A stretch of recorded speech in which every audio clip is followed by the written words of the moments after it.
नमस्कार साथियों, जैसा कि आप सभी को विदित है कि इस बार के चुनावी नतीजे हमारी अपेक्षा के अनुरूप नहीं रहे। कहीं ना कहीं हमारे कार्यकर्ता हम सब लोग मिलकर हमारी कांग्रेस पार्टी की रीति नीतियाँ और जन सरोकार के जो हमारे नतीजे और हमारी जो योजनाएं थी उनको हम लोग जन जन तक, गांव तक, ढाणी तक नहीं पहुंचा पाए, और जिसके कारण हमें अपेक्षा अनुरूप जो है नतीजे नहीं मिले। पर मेरा ये मानना है कि एक कार्यकर्ता, चाहे वो सत्ता में हो या विपक्ष में हो, उसे जनता से सदैव जुड़े रहना चाहिए, जनता से जुड़े मुद्दों को लगातार उठाते रहना चाहिए और जनता की आवाज़ बनकर जो है वो प्रशासन और सरकार के सामने उसे हमेशा खड़ा रहना चाहिए। चूँकि अब 5 साल हमें विपक्ष में रहने का जनता ने आदेश दिया है, पर इसके बावजूद मैं ये कहना चाहूँगा कि कार्यकर्ता के रूप में, एक कांग्रेस के एक सिपाही के रूप में, मैं बाड़मेर विधानसभा और बाड़मेर जिले के लिए हमेशा अपने कार्यकर्ताओं के साथ में, अपने साथियों के साथ में और जनता के साथ जुड़कर हम हमारी आवाज़ जो है वो लगातार सरकार के समक्ष रखेंगे। साथ ही साथ जैसा कि अभी तक मैंने देखा है कि जब भाजपा सरकार राज्य में आती है तब एक तो भ्रष्टाचार बढ़ता है और दूसरा जन सरोकार की जितनी भी योजनाएं होती हैं उनको बंद कर दिया जाता है या कहीं ना कहीं उनको ठंडे बस्ते में डाल दिया जाता है। और उसके नतीजे ये होते हैं कि हमारा जो पश्चिमी राजस्थान है, जो सबसे ज़्यादा पिछड़ा हुआ इलाकों में से एक है, वहाँ पर इसका जो है बहुत गलत प्रभाव आता है, बहुत बुरा प्रभाव हम लोगों पे आता है। इसीलिए इस बार हम लोगों ने तय किया है कि कांग्रेस पार्टी सत्ता में नहीं है, पर इसके बावजूद जितनी भी हमारी जन सरोकार की जो योजनाएं हैं, वो जनता के हितों के जो फैसले हैं वो, और जनता से जुड़े जो मुद्दे हैं उन पर लगातार हमारी आवाज़ को हम बनाए रखेंगे और सरकार को मजबूर करेंगे कि उन मुद्दों पर, उन योजनाओं पर जो है लगातार बात करें और उनका क्रियान्वयन करें।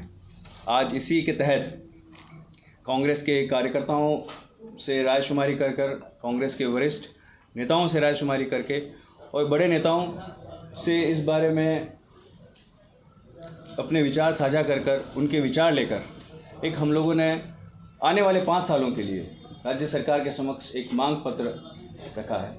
इस मांग पत्र में बाड़मेर विधानसभा और बाड़मेर जिले से जुड़ी हुई कुछ ऐसी मांगें हैं जो आपकी और मेरी और हर व्यक्ति के लिए कहीं ना कहीं ज़रूरत है, और उसे कहीं ना कहीं उसके लिए आवाज़ उठाना और वह योजना, वह जनहित का मुद्दा और वो सारी चीज़ें जिन्हें बाड़मेर के आने वाले समय में विकास के लिए ज़रूरत है, के लिए हम लोग लगातार मांग करें और सरकार को मजबूर करें कि वो ये करने के लिए तय करें।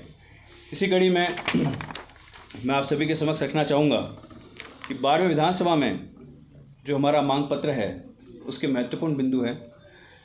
बाड़मेर विधानसभा के शहर व ग्रामीण में जल वितरण तंत्र को मजबूत बनाकर जल आपूर्ति नियमित की जाए। कहीं ना कहीं हम देख रहे हैं कि हमारे यहाँ पानी का अभाव नहीं है, पर जल वितरण का जो तंत्र है वह बेहद कमज़ोर है।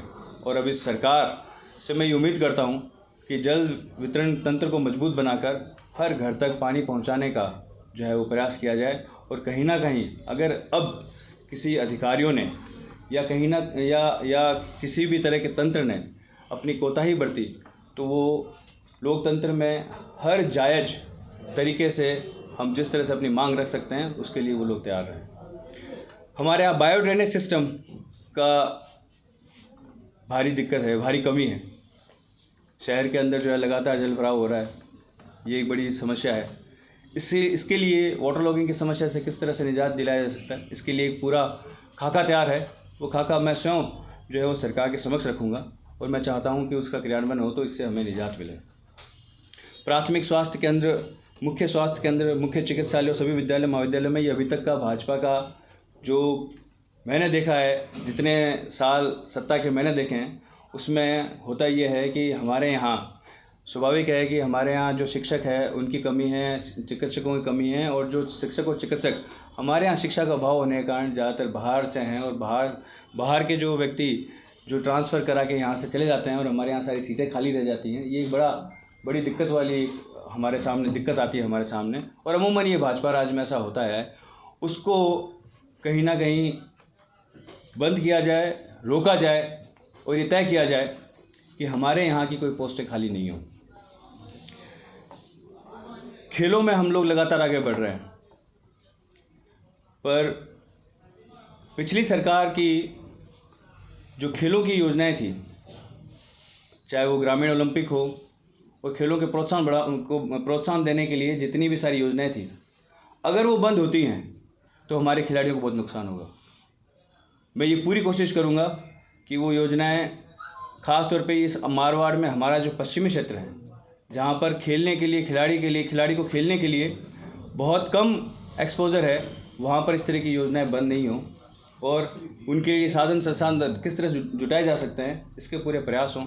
इसके लिए हम लोग इस मांग पत्र को इस मुद्दे को शामिल करते हैं। साथ ही साथ आने वाले समय में जिस तरह से जनसंख्या की लगातार बढ़ोतरी हो रही है और प्रशासन को जिस मुस्तैदी से काम करना चाहिए, मैं मांग करता हूं कि एक नवीन उपखंड कार्यालय एसडीएम बाड़मेर ग्रामीण का सर्जन किया जाए। एक नवीन एडीएम पद की हमें ज़रूरत है आने वाले 5 सालों में। विशाला और चवा जैसी तहसीलें हैं, जैसे जगहों को जो है एक नवीन तहसील कार्यालय जो है वहाँ खोला जाए। और कानून और व्यवस्था भाजपा राज में हमेशा एक बड़ा मुद्दा रहा है। आप सब लोग जानते हैं कि जब भाजपा राज आया है तब कानून व्यवस्था का किस तरह से मखौल उड़ाया गया है, किस तरह से तार किया गया है। मैं चाहता हूं कि एक नवीन पद उप अधीक्षक का बनाया जाए, कानून व्यवस्था बाड़मेर शहर। विशाला जैसे गांव में पुलिस थाने खोले जाएं। आज हमें ज़रूरत है ही, अगले आने वाले 5 सालों में तो इसकी बहुत ज़्यादा ज़रूरत है। और जब तक हम लोग ये नहीं करेंगे तब तक हमारे यहाँ कानून व्यवस्था को, प्रशासन को मुस्तैद रखना और मुस्तैदी से उसका कार्य करना मुमकिन नहीं है। इसीलिए ये हमारी ज़रूरतें हैं, इन ज़रूरतों को पूरा किया जाए। बाड़मेर ज़िले में डेजर्ट नेशनल पार्क जो है हमारी सबसे बड़ी मांग है। इसी कारण से हमारा विकास अवरुद्ध है। कहीं ना कहीं आज उस एरिया में जो व्यक्ति बैठा है, उस व्यक्ति को अपनी मूलभूत सुविधाएं जो उसे जीवन यापन के लिए ज़रूरत है, उसकी बहुत कमी है। इस डीएनपी कारण से वो अपनी मूलभूत की सुविधाओं को भी जो है वो पूरा नहीं कर पा रहा है। इसीलिए डीएनपी के मुद्दे को कि कहीं ना कहीं उसमें रियायत दी जाए, छूट दी जाए और ख़ास तौर पे कम से कम मूलभूत सुविधाओं को विकसित करने के लिए जो है वो रियायत दी जाए। इसके लिए केंद्र सरकार से बात कर और राज्य सरकार को इस ओर सोचना चाहिए, बात करना चाहिए। बाड़मेर, जालोर, सांचौर, बालोतरा, जैसलमेर को एक संभाग बनाना चाहिए। संभाग बनाकर पिछली बार हम सब लोगों ने प्रयास भी किया था, पर कहीं ना कहीं उसमें कमी रही और बाड़मेर संभाग का मुख्यालय जो है वो बाड़मेर संभाग और उसका मुख्यालय बाड़मेर ये नहीं बन पाया। पर अगले 5 सालों में, आने वाले समय में इसकी बहुत ज़्यादा हमें ज़रूरत है और ये फैसला जो है वो सरकार को लेना ही चाहिए, जिसके नतीजे बहुत अच्छे आएंगे। और आने वाले समय में जब विकास के दृष्टि से देखा जाए तो एक संभाग के रूप में हम लोग अच्छी तरह से विकसित हो सकते हैं। हमारे यहाँ योजनाओं का जो है क्रियान्वयन सही तरीके से होता है, इसलिए इसकी ज़रूरत है हमें। आप सबको ये विदित है कि अब बालोतरा एक अलग ज़िला हो गया है, बाड़मेर एक अलग ज़िला है और 2 बड़े प्रोजेक्ट जो हमारे ज़िले को जिसके लिए जाना जाता था, रिफाइनरी का प्रोजेक्ट और तेल व गैस उत्खनन का जो प्रोजेक्ट है, उनका बड़ा इलाका जो है वो बालोतरा में चला गया। अब हमारे पास में उससे संबंधित कार्य और उससे संबंधित इलाका जो है बहुत कम बचा है। इसीलिए अब बाड़मेर को जो है औद्योगिक रूप से विकसित करने के लिए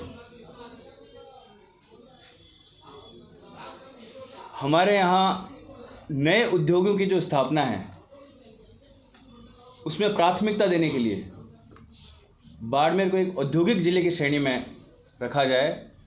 नए उद्योग लगाने के लिए यहाँ छूट दी जाए। अगर ऐसा नहीं हुआ तो उद्योग के क्षेत्र में हम पिछड़ जाएंगे। और चूँकि मैंने बताया कि अब रिफाइनरी और ये बड़े जो प्रोजेक्ट हैं वो हमारे ज़िले में नहीं रहे, तो आने वाले समय में हमारे ज़िले में और हमारे ज़िले के जो ज़िले में जो रोज़गार के साधन हैं, व्यापार के साधन हैं, वो बहुत कम हो जाएंगे।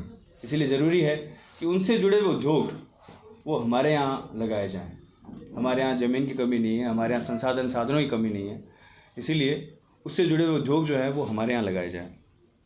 साथ ही साथ जैसा मैं हमेशा से कहता आया हूँ कि केंद्र सरकार के नक्शे में कई मरतबे ऐसा लगता है कि बाड़मेर जैसलमेर ज़िला तो है ही नहीं। चाहे वो रेल सेवा की बात हो, चाहे वो हवाई जहाज़ सेवा की बात हो, चाहे वो सूखा बंदरगाह विकसित करने की बात हो। जब इस बारे में बात की जाती है और पूछा जाता है तो लगता नहीं है कि उनके कान पे कोई जू रेंगती होगी। रेल सुविधाओं में कितनी ज़्यादा कमी है ये सब आप लोग अच्छी तरह जानते हैं। हवाई सेवा का एक हमें झुंझुना इतने लंबे समय से पकड़ा रखा है, पर इसके बावजूद आज तक कभी शुरू नहीं हुई। जैसलमेर से भाबर योजना के पोस्टर पूरे शहर में लगे हुए मैंने देखे हैं, आपने भी देखे होंगे, और उनके नाम पे वोट बटोरा गया। केंद्र के एक बड़े मंत्री आके यहाँ ये कह के जाते हैं कि अगर ये ट्रेन शुरू नहीं हुई तो मैं दोबारा कभी प्रचार करने नहीं आऊँगा। वो ट्रेन आज तक कभी शुरू नहीं हुई।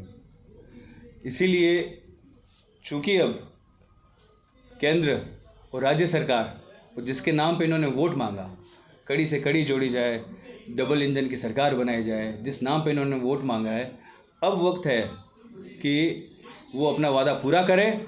नहीं तो जनता के पास जो भी जायज़ तरीका है, लोकतंत्र में जो भी जायज़ तरीका है, उस जायज़ तरीके से को अपनाते हुए, अपनी मांगों को मनवाते हुए हमें बाड़मेर को आगे लेके जाएंगे। मैं उम्मीद करता हूं कि आप सभी मेरी इन बातों से सहमत होंगे।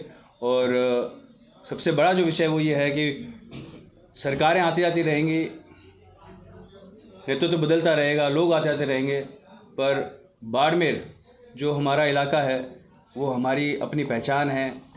हमारी ये जो आपसी अपनायत है, प्रेम है, इसके साथ ही साथ इसको आगे कैसे बढ़ाया जाए, कैसे इसको आगे ले जाया जाए और कैसे इसे एक विकसित ज़िले के रूप में, क्षेत्र के रूप में रखा जाए, ये हम सबकी प्राथमिकता सदैव रही है और आने वाले समय में रही है। साथ ही साथ मैं आप सब लोगों के मार्फत इसमें पूरा सहयोग चाहता हूँ कि हम लोग जब मिलकर अगर बाड़मेर की बात करेंगे तो निश्चित तौर पर बाड़मेर की बात को सुना जाएगा, बाड़मेर की बात को समझा जाएगा और बाड़मेर की बात को माना जाएगा। धन्यवाद।